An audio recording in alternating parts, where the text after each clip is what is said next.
So going back to our very beginning of all these lectures and stuff like that, we talked about the overarching principle of training. We used Milo and the Bull, kind of considered the godfather of strength training and stuff like that. What is the overarching theme or principle that he used when he was carrying the bull every day training for the Olympics? What was that called? Incremental progress or progressive overload? Progressive overload is the term I'm looking for on that one, okay? Progressive overload is the term. Incremental progress is just like the method to get up to there. What is, or incremental progress is what we want to make every time we're training and stuff along those lines. What was the word that we used to talk about how he got better? As the bull got stronger, or as the bull got bigger, the body got stronger. What was that process called that he underwent in terms of his strength growing? It started with an A. Adaptation. Adaptation, absolutely. So the whole purpose of training is we want our body to adapt, no matter what the goal is, whether it's to run a sub 4-minute mile, to back squat 300 pounds, or to throw a shot 50 feet. Adaptation is the process that our body needs to undergo in order to achieve those goals. Now, when we were talking about training through Jones and how we operate everything here with our strength and conditioning program, what was the top of the training program called when we were talking about a whole school year of training? Macro cycle. Macro cycle. And then below that, when we're talking about test to test, where we're building up to a peak at that point, or building up to or building backwards from an anchor point in terms of making sure that we're making that incremental progress that Brenna just talked about, what is that called? Mesocycle. Mesocycle. And now within each of those, each mesocycle, we have what? Where it's a week of training, where we are focusing on, for Jones's sake, 2 to 3 workouts in terms of getting better towards that anchor point that we're working on. What's that called? Microcycle. Microcycle, absolutely, okay? We talked about 2 different training methods. One of them I considered a little bit more of a basic method. We use those a lot within our mesocycles. And within that training program, we are working on building towards that anchor point. What was that training program called? Who remembers? It was the first one we went over. 2 words. Look through your notes. Come on. Macro cycle? No. It was a specific training program. We talked about 2 types of training methods. This was the first one we went over. It had a graph that represented its, that described it pretty well. It was periodization. Periodization or linear periodization, absolutely. And what did that graph tell us? Somebody besides Hector answer this question. What did As intensity goes up, reps go down. As intensity goes up, the reps go down. That is linear periodization in and of it, or periodization in and of a nutshell, and it allows for us to work towards that anchor point that we have set as a test date. Now, what was the second method of training that more relies on what I would consider a microcycle type feel, where it's week to week and we're always rotating movements and stuff like that. And I consider this a little bit more of an advanced training method that we didn't get to do because Corona had other plans for us. What was that method called? Conjugate method. Right, conjugate method. And what were the 3 components that we discussed specifically about the conjugate method? Name them for me. What was the first one? Max effort work. What was the second? Dynamic effort. Dynamic effort. And what was the third? Repetition effort. Repetition effort. So we got max effort, dynamic effort, and repetition effort. What was max effort? Give me if you're explaining this to somebody who has never heard of the conjugate method before, what is the definition you would tell them about what maximum effort work is? Really high weight, low reps. Give me a little bit more on that. Like, what is the goal of a max effort session? Isn't it to establish like a 1 rep or 2 rep max? Yep, exactly. You're seeing how heavy you can go for that session, preferably in a 1 rep max. But like I said, we have done doubles and triples on those max effort days. Okay, great job. Dynamic effort. What does dynamic effort stand for? If you're explaining to somebody who's never trained conjugate before and you want to make sure that they understand what you're talking about, what in its essence, look in your notes, is the dynamic effort method?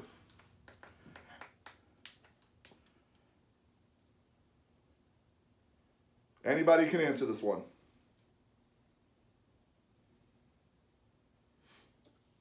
Dynamic effort is trying to move a weight as fast as possible In in a certain amount of a time. short amount of time, absolutely. We're trying to move a specific weight, usually a little bit lower on the percentage end. We're trying to move that weight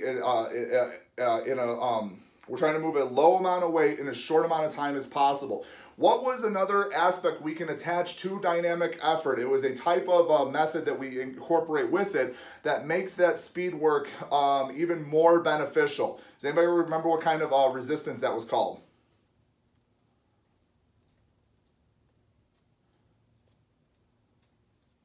Talked about adding bands and chains to the bar and stuff like that. What was that called? Blank resistance. Come on now, it's in your notes.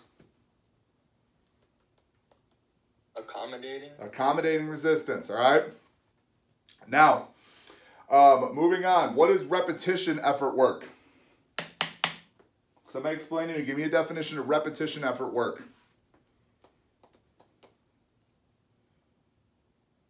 Oh, repetition is you have less weight but more reps. Yep, you're doing work with a low amount of weight, but you're doing a high amount of reps, okay? Great job, guys. Okay, so now we're going to talk about, I like to go whole part whole. Okay, so now we're working into that part, and what that essentially means is I'm giving you the big overarching themes, then we're kind of breaking it down as we go, and then we're going to expand it back out, and down here at that bottom is going to be your training program that you're going to write, but I'm trying to give you all that information as we go through here. So today we're going to talk about the musculoskeletal system and the 3 ways to train the muscles themselves, okay?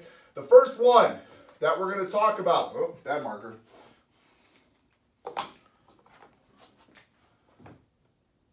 There we go.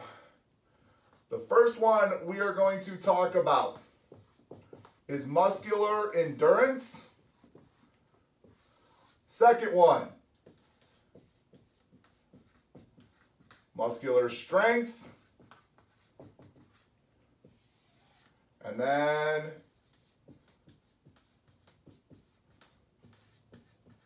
muscular power. Okay?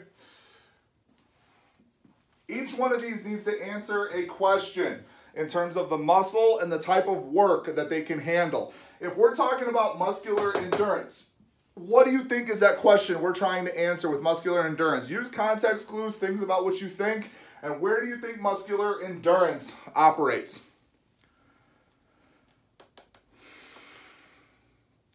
Come on. In the accessory work? Say that again? The accessory work? No. So, yes, it does get worked in its accessory work. But what do you think muscular endurance is? When it's talking about a muscle, what part of a muscle's ability do you think endurance works? Endurance? Thank you. I'm guessing it's more of like saying like how long or how much you can hold a weight for. Absolutely. So I'll pare that down even more. But Hector, that's exactly what we're talking about here. So muscular endurance is how long a muscle can work. Okay, that is the question we're trying to answer through here, okay? So we talked about, you guys hit it on the head, endurance means longer. What kind of things do we do on a regular basis or sports that we participate in where muscular endurance plays a vital role? Whether it's an activity or a sport. What do you think? Give me some examples. Running. What? Running. Running, absolutely. Swimming. Swimming, there you go. What else? Cycling. Yep, cycling, great. Give me, oh, that's a bad spelling. One more, give me one more. Boxing. Boxing, that's a great one. Nice job, yeah, I like that. Boxing, 100%, okay. So when we're talking about muscular endurance, we're talking about running, swimming, cycling, boxing. We want to focus, as always, on intensity and volume. On the spectrum of intensity, do you think muscular endurance work is going to operate on the higher end of that spectrum or the lower end of that spectrum? Think about intensity, what we've talked about with all of our other training methods and programs. Lower. Yeah, it's going to operate intensity-wise on the lower end. What do we think about volume? Where do we think it's going to operate volume-wise? Higher or lower end? Yeah, higher end. Yeah, you're absolutely right, Hector. Going to be a little bit on the higher end. You know, think about it. Think about running a couple of 100-meter dashes versus running a couple miles. That's a lot more volume that the body's going to be under, but you're not working as intensely to run those couple miles versus the couple 100-meter dashes. Does that make sense? All right, now, in terms of sets and reps, these are two other parameters that we use to determine where this work is being done, all right?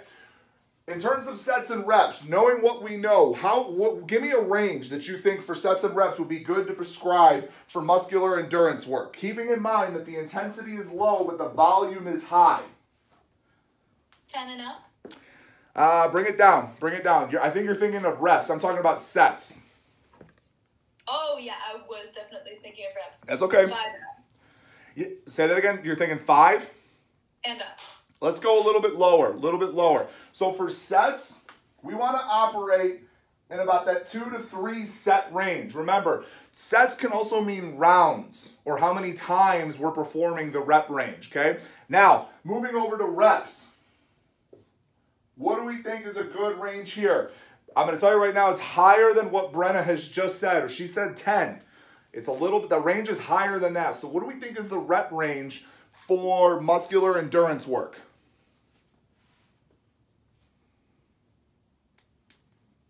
15. Yeah, 15 and up is usually about the recommended work rate for muscular endurance work. Now, going back to the day we were talking about energy systems, okay? What were the 3 energy systems that we talked about? Who remembers them?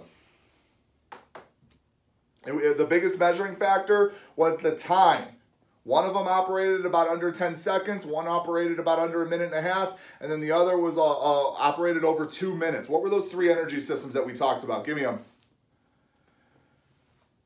First one started with a P.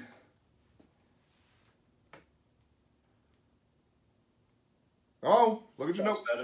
Phosphatogen. What was the second one? Anaerobic. Anaerobic. What was the third? All right, so between phosphatogen, anaerobic, and aerobic, where do we think muscular endurance work would fall primarily under? Aerobic. Aerobic, okay? We're using a little bit more of that aerobic energy system. Simply because we're trying to build up our capacity to see how long a muscle can do work, okay? Now, when we're talking about a training program, when we have our warm-up, our main lift, and our accessories, Brennan already said accessories, but do you think there's another section of one of those 2 sections left where muscular endurance work can be targeted? Think about it.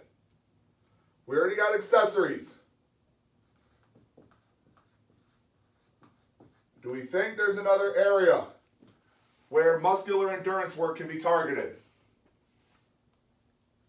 between warm-ups and main lifts?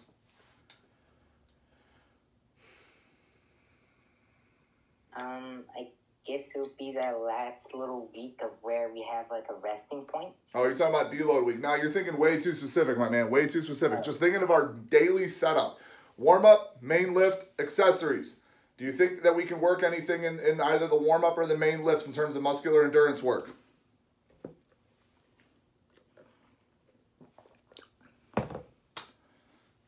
I guess that would be main lift sort of material.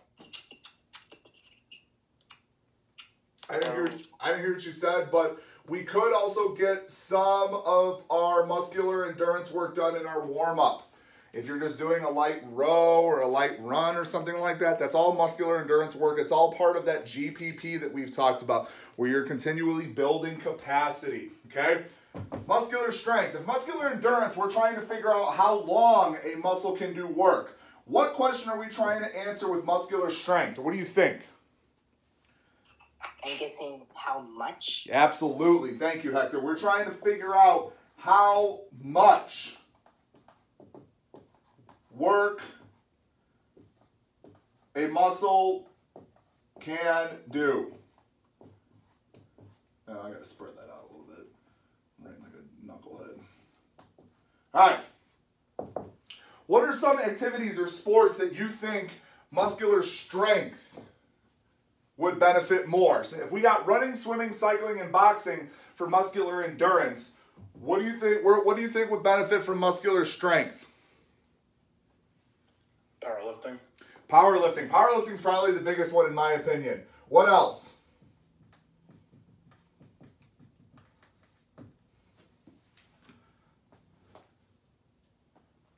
What else you got? Give me two more.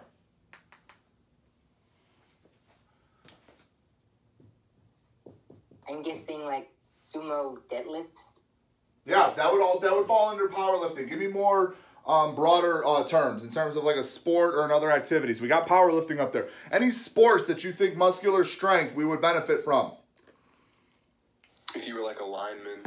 Yeah, and you I would played say football. I would just say football, period. I think football definitely could benefit from some muscular strength work. What else? Give me something else. I guess a weightlifter could do it. I think weightlifter fall more under Or muscular strongman. power. Give me something different.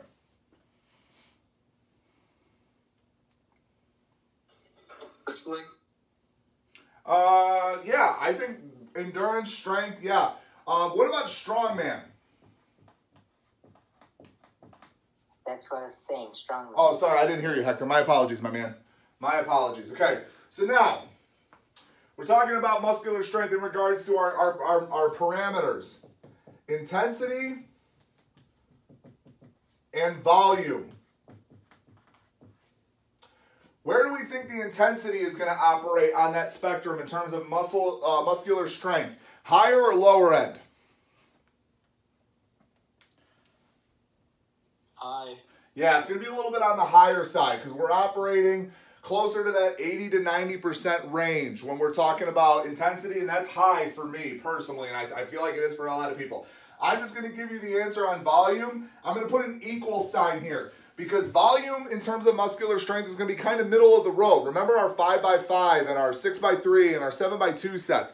That's still quite a bit of volume, but it's not as much if we're doing 20 rep sets. You know what I'm saying?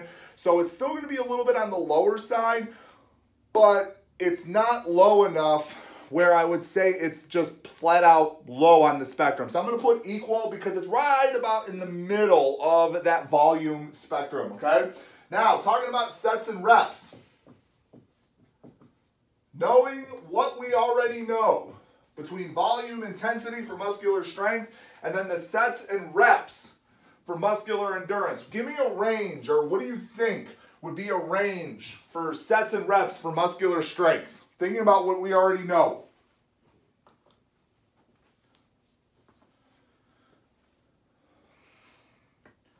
I'll give you the first one. I'm thinking around 4, okay? If 4 is the lowest part of that range for sets, what do you think would be the higher end of that range? I'm guessing 4 to 8. I like that, yeah, 4 to 8. Let's go 4 to 8 sets for muscular strength. What about reps, okay? Well, obviously, we're going to come down a little bit, but what do you think is a good rep range?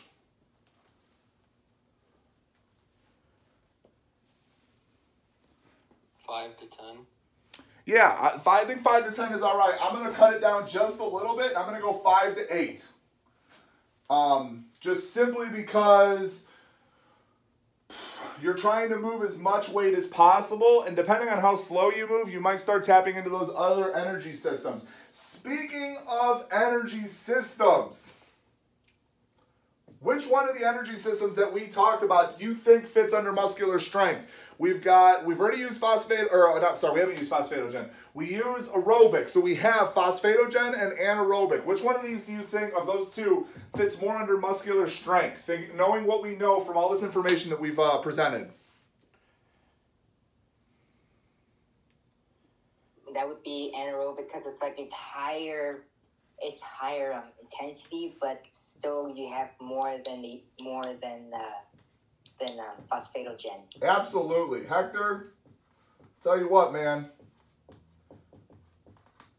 If you don't have any plans to be a strength coach, You might want to consider it, my man. You got this stuff down. It makes me a really happy camper. I like that, my man. Well done so far. Well done so far. All right, yeah, we want to operate probably closer to that anaerobic energy system. Now, talking about training programs and how we're going to write this out. I'm looking for 2 parts of whether it's warm-up, main lift, or our accessories. What 2 of those categories would you say muscular strength work can be targeted through?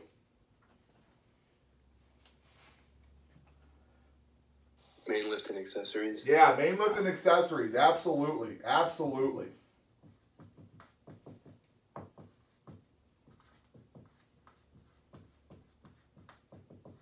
All right.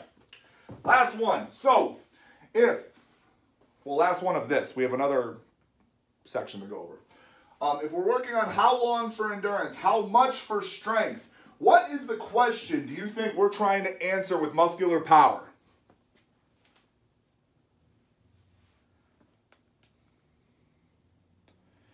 If we're trying to figure out how long a muscle can work for endurance and how much work a muscle can do for strength, what do you think we're trying to answer with muscular power work?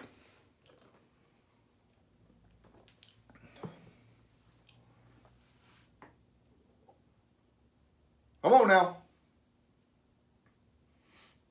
I'm guessing it would be somewhere along like the maximum, like how it's not long, it's not how much, it's like how It's there.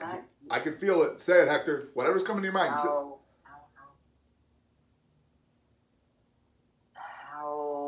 strong? Close. So we want to help him out. How fast? How fast. How fast a muscle can do work. Okay? How fast a muscle can do work.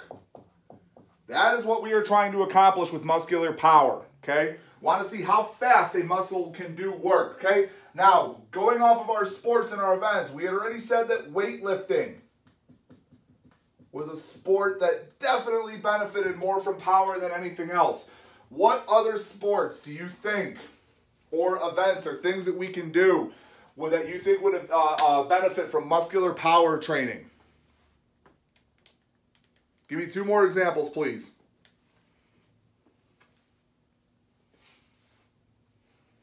Maybe something like high jumps or... Jumps, yeah, jumps, absolutely, Hector. So I'm going to give you a term that's going to cover any sort of jumping, bounding, leaping, anything like this. It's called plyometrics. Spelled P-L-Y-O-M-E-T-R-I-C-S. Plyometrics. Give me another thing that we do. So we got weightlifting and plyometrics. Give me one more thing that we do that would benefit from muscular power work. A short sprint. Yeah, I'll just sprints. Let's go. I'm just going to go track and field. 55 meter to 200 meter. Go 100 meter. 55, 100 meter, okay? Based on what we know here, in terms of all of these things, where do we think the intensity is going to be on this? Where do we think the intensity is going to be? High or low end of the spectrum?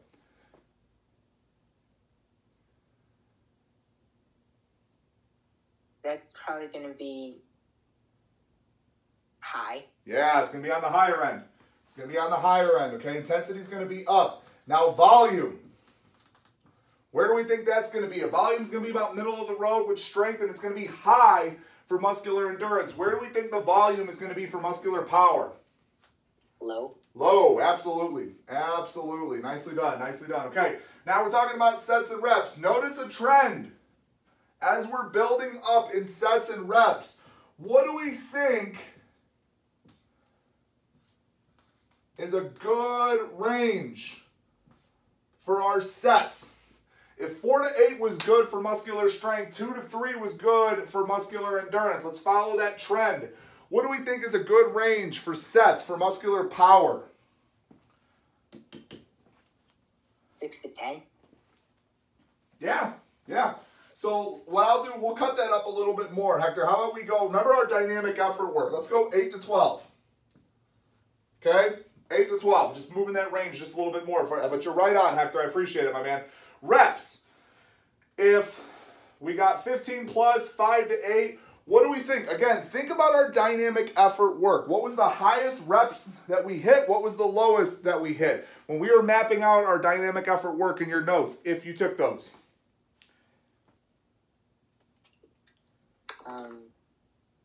It was around like 2 to 3. 2 to 3, but I'm going to lower it to one more to just 1 to 3 because it can be done in other ways as well. It doesn't have to be necessarily our dynamic effort work to be measuring power. So we're 1 to 3, okay? Now, what energy system is left that we think that this is going to operate under? Give it to me. Phosphatogen. Phosphatogen.